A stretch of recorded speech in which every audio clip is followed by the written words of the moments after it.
and I think to myself, what a wonderful world.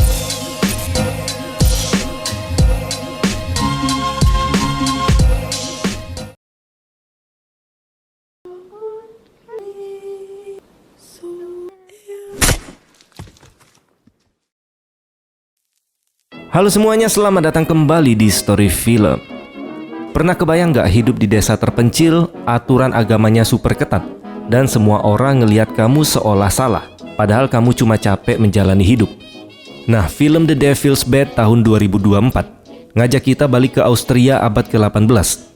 Suasana yang dingin, sepi, dan bikin nafas ikut sesak. Ceritanya akan berfokus ke seorang perempuan muda yang pelan-pelan tenggelam dalam tekanan hidup, omongan orang, dan keyakinan yang gak bisa dia lawan. Yang unik dari film ini adalah semuanya berdasarkan riset nyata tentang suicide by proxy, yaitu praktik ekstrim di abad ke-17 dan 18 di wilayah Jerman dan sekitarnya, di mana ada orang yang ingin mati, tapi dia nggak berani bundir karena takut dosa. Nah, di praktik ekstrim ini mereka akan melakukan pembunuhan pada orang lain, supaya dia dijatuhi hukuman mati, sehingga mereka bisa mendapatkan rahmat terakhir melalui pengakuan dosa sebelum dieksekusi. Film ini menggunakan catatan pengadilan sejarah seperti kasus Agnes Katerina dan Eva Liesvelnerin sebagai inspirasi karakter dan ceritanya. Daripada kalian makin penasaran, mending kita langsung aja masuk ke alur filmnya. Enjoy the video.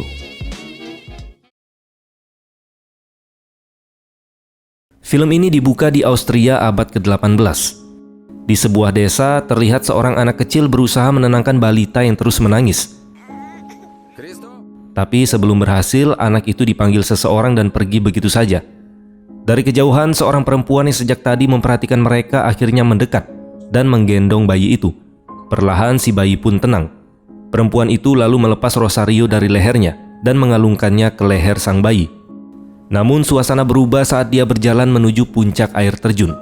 Tanpa alasan yang jelas, perempuan itu tiba-tiba melempar bayi tersebut hingga tewas. Setelahnya dia langsung berlari ke gereja dan mengaku telah melakukan kejahatan besar. Tak lama kemudian kita tahu nasib perempuan itu. Dia dieksekusi secara brutal. Tubuhnya dipajang di hutan, duduk di kursi dengan kepalanya dikurung dalam sangkar besi sebagai peringatan bagi warga. Diam-diam seseorang memotong salah satu jarinya dan membungkusnya dengan kain.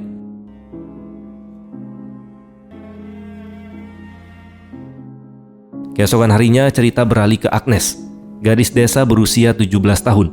Hari itu adalah hari pernikahannya, dan Agnes terlihat sangat bahagia.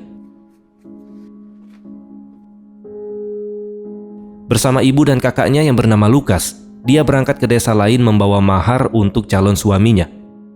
Setibanya di sana, Agnes resmi menikah dengan seorang pria bernama Wolf. Pesta pernikahan berlangsung meriah. Warga desa mengangkat tubuh Agnes sambil tertawa dan bersorak. Di tengah perayaan, ibu Wolf yang bernama Ganglin memakaikan celemek ke tubuh Agnes dan menyerahkan boneka bayi kepadanya. Isyarat sederhana tapi jelas, karena Agnes kini dianggap siap menjadi istri, ibu, dan juga pengurus rumah. Saat pesta masih berlangsung, Wolf mengajak Agnes pergi sebentar. Dengan mata tertutup kain, Agnes dituntun ke sebuah rumah yang ternyata telah dibeli oleh Wolf sebagai hadiah pernikahan. Agnes sempat mengira mereka akan tinggal bersama ibu mertuanya, tapi Wolf menjelaskan bahwa rumah keluarga nanti akan diwariskan ke adiknya. Karena itu dia menghabiskan seluruh tabungannya dan bahkan berhutang demi membeli rumah ini. Agnes sempat khawatir, namun Wolf meyakinkannya bahwa semua akan baik-baik saja. Malam pun semakin larut, pesta makin liar. Agnes melihat Wolf yang mabuk berdiri sangat dekat dengan sahabatnya yang bernama Lance. Wolf memuji Lance sebagai pria yang tampan, dan Lance membalas dengan nada yang sama.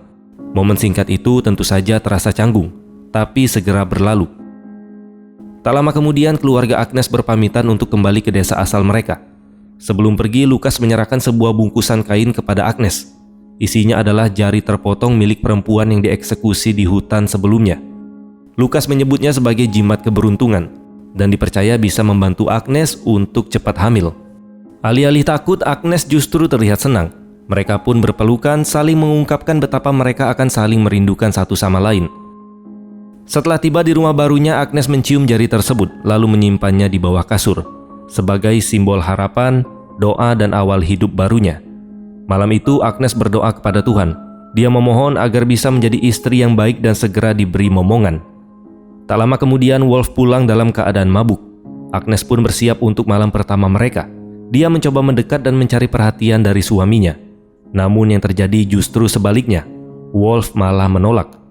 Memalingkan tubuhnya lalu sibuk dengan dirinya sendiri sebelum akhirnya tertidur. Dari sini kita kayaknya udah tahu ya, si Wolf ini sukanya sama apa. Oke.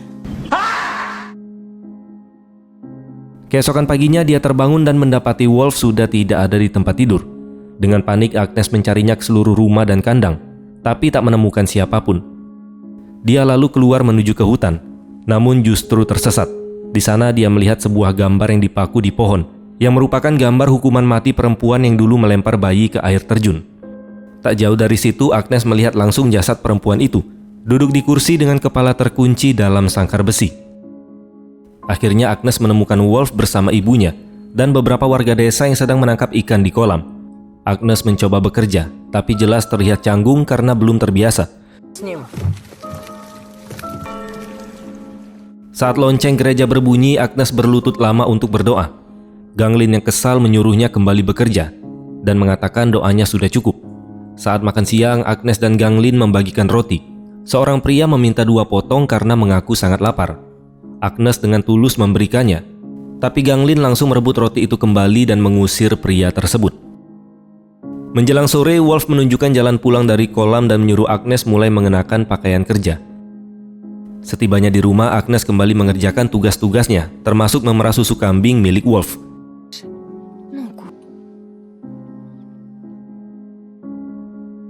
Singkat cerita, malam pun tiba.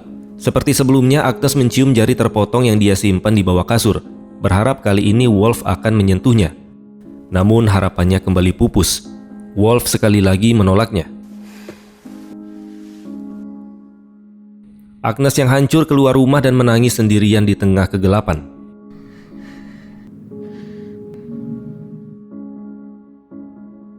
Keesokan paginya dia pergi ke gereja dan berdoa di depan boneka lilin bayi Yesus, memohon agar diberi keturunan. Setelah itu Agnes dan Ganglin pergi ke sungai untuk mencuci pakaian. Di sana Agnes bertemu seorang perempuan hamil yang ternyata bekerja untuk keluarga mereka. Keduanya pun cepat akrab. Agnes. Dalam perjalanan pulang mereka beristirahat di hutan dan tertidur. Saat terbangun menjelang malam, Agnes mendapati dirinya sendirian. Dia pun bergegas pulang dan terkejut melihat Ganglin sudah menyiapkan makan malam. Agnes menawarkan bantuan, tapi Ganglin justru marah dan menanyakan kemana saja dia pergi.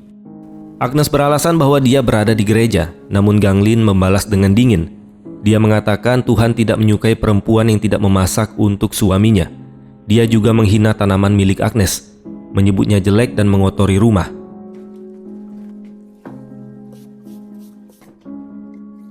Setelah Ganglin pergi, Agnes bertanya pada Wolf apakah ibunya akan datang setiap hari ke sana.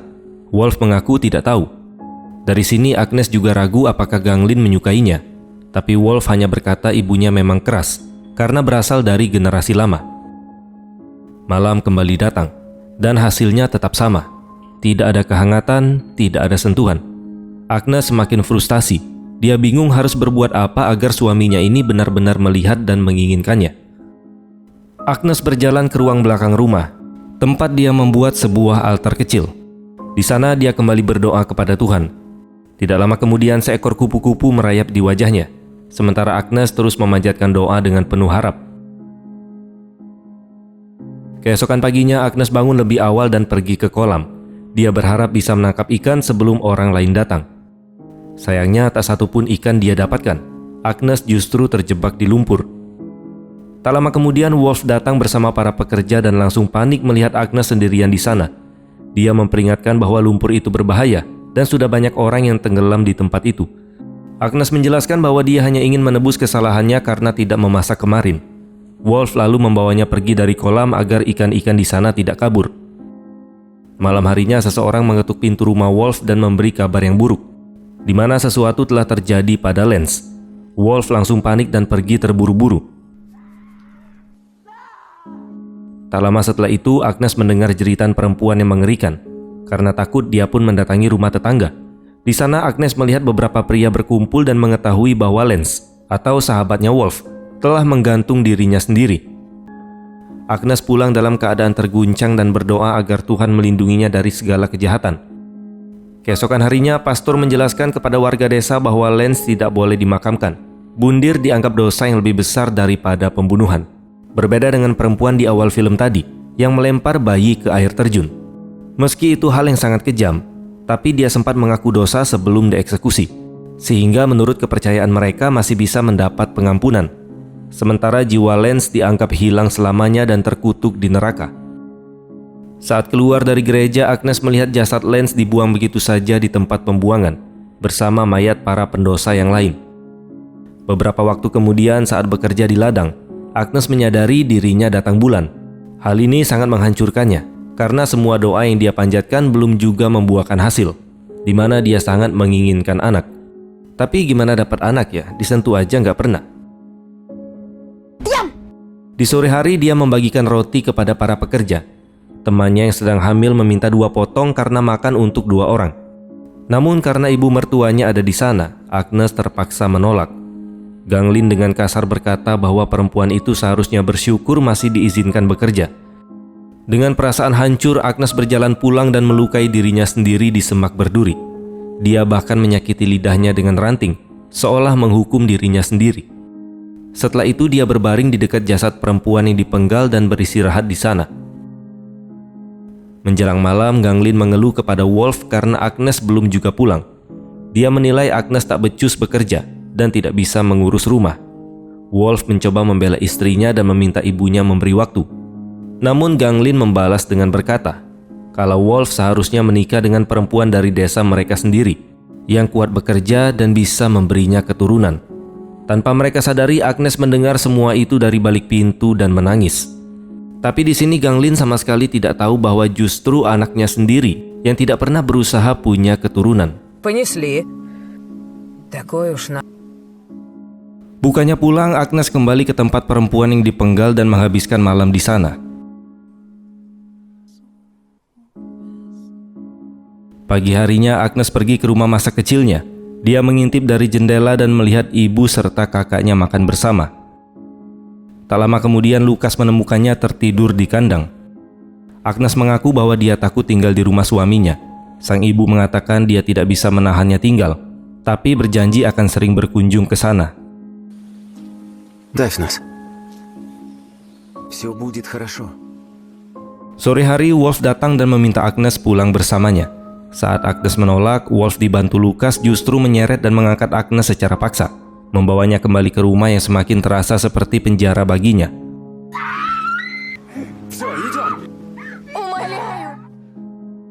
Setelah dibawa pulang, Agnes menolak melakukan pekerjaan rumah. Dia menghabiskan hari-harinya dengan tidur dan berdoa. Ganglin menyuruhnya agar segera membaik, tapi Agnes terlihat sudah kehilangan keinginan untuk hidup. Ibu mertuanya mencoba memakaikannya baju untuk dibawa berobat, namun Agnes merebut pakaian itu dan bersikeras mengenakannya sendiri.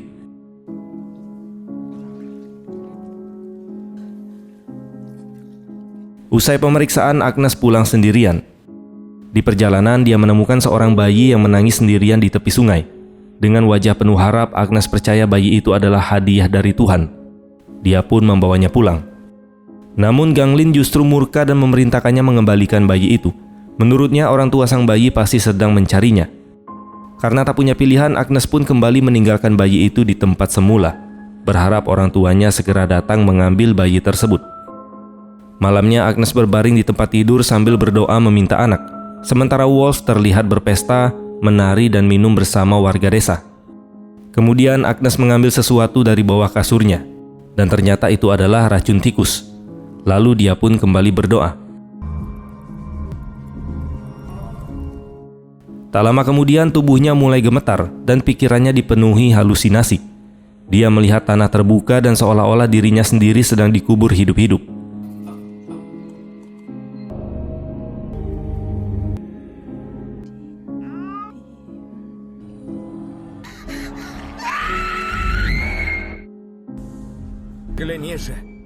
Tiba-tiba Agnes terbangun dan mendapati Wolf mencengkram wajahnya. Dengan frustasi, Wolf mengaku tak tahu harus berbuat apa lagi terhadap istrinya. Lalu dia pun pergi meninggalkannya. Di saat sendirian, Agnes kembali meminum racun itu. Tak lama kemudian, Wolf kembali dan berniat membawanya berobat lagi. Namun Agnes yakin dirinya akan mati. Dia pun meminta Wolf memanggil pastor agar bisa mengaku dosa. Dalam keadaan panik, Wolf pun pergi. Tapi dia segera kembali dengan kabar bahwa pastor tidak ada dan baru bisa ditemui besok pagi. Karena takut mati tanpa sempat mengaku dosa, Agnes akhirnya mengaku bahwa dia telah meminum racun tikus. Wolf yang terkejut mendengar hal itu langsung memaksanya untuk muntah. Beruntung racun itu berhasil dikeluarkan sebelum terlambat.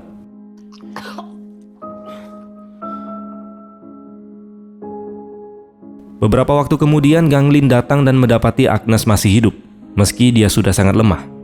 Dia membantu Agnes bangun dan mengganti pakaiannya.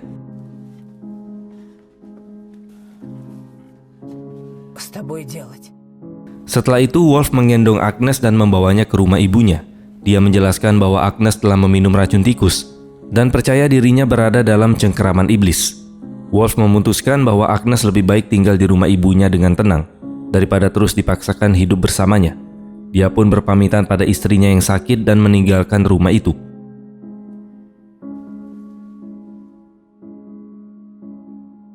Keesokan paginya, Agnes terlihat jauh lebih sehat. Dia bangun, berdoa dan merapikan dirinya sendiri. Setelah berpakaian, Agnes berpamitan dengan keluarganya secara diam-diam, lalu pergi meninggalkan rumah. Tak lama kemudian dia tiba di hutan dan melihat sekelompok anak-anak sedang bermain. Agnes meminta seorang bocah laki-laki untuk mengantarkannya ke sebuah tempat ibadah kecil di dalam hutan dengan imbalan uang. Dan anak itu pun setuju.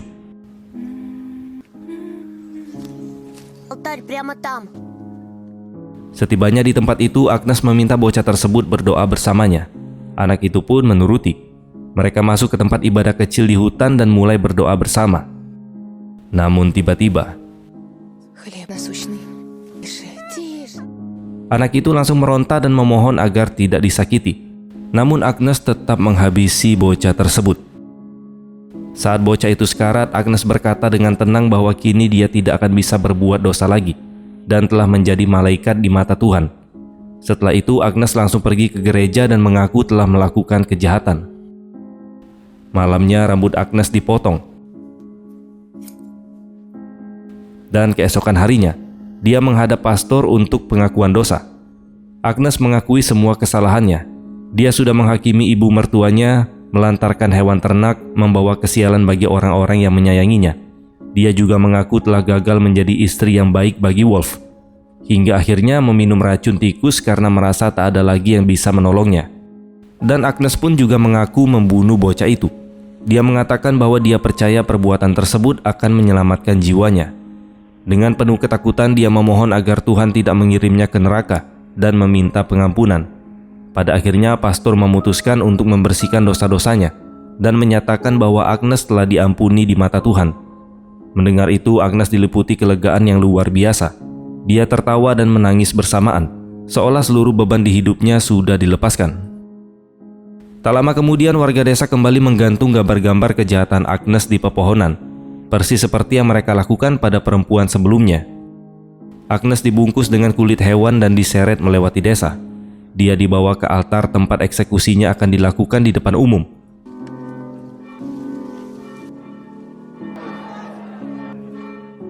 Di antara kerumunan terlihat Wolf yang menatapnya dengan wajah penuh duka.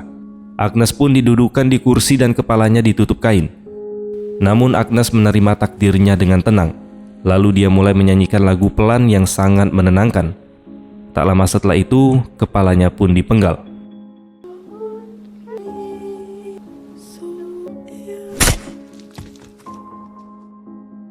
Sesaat setelah kematiannya, suasana berubah drastis. Dari hening menjadi perayaan. Darah yang menyembur dari leher Agnes ditampung dalam ember, dan warga desa bahkan membayar untuk mencelupkan gelas dan mangkuk mereka. Dan gilanya lagi, mereka meminum darahnya. Mereka percaya darah itu suci karena Agnes telah mengaku dosa dan akan membawa keberuntungan. Warga terus menari dan berpesta, sementara kepala Agnes dipasang di atas tiang, tepat di samping tubuhnya yang tak bernyawa.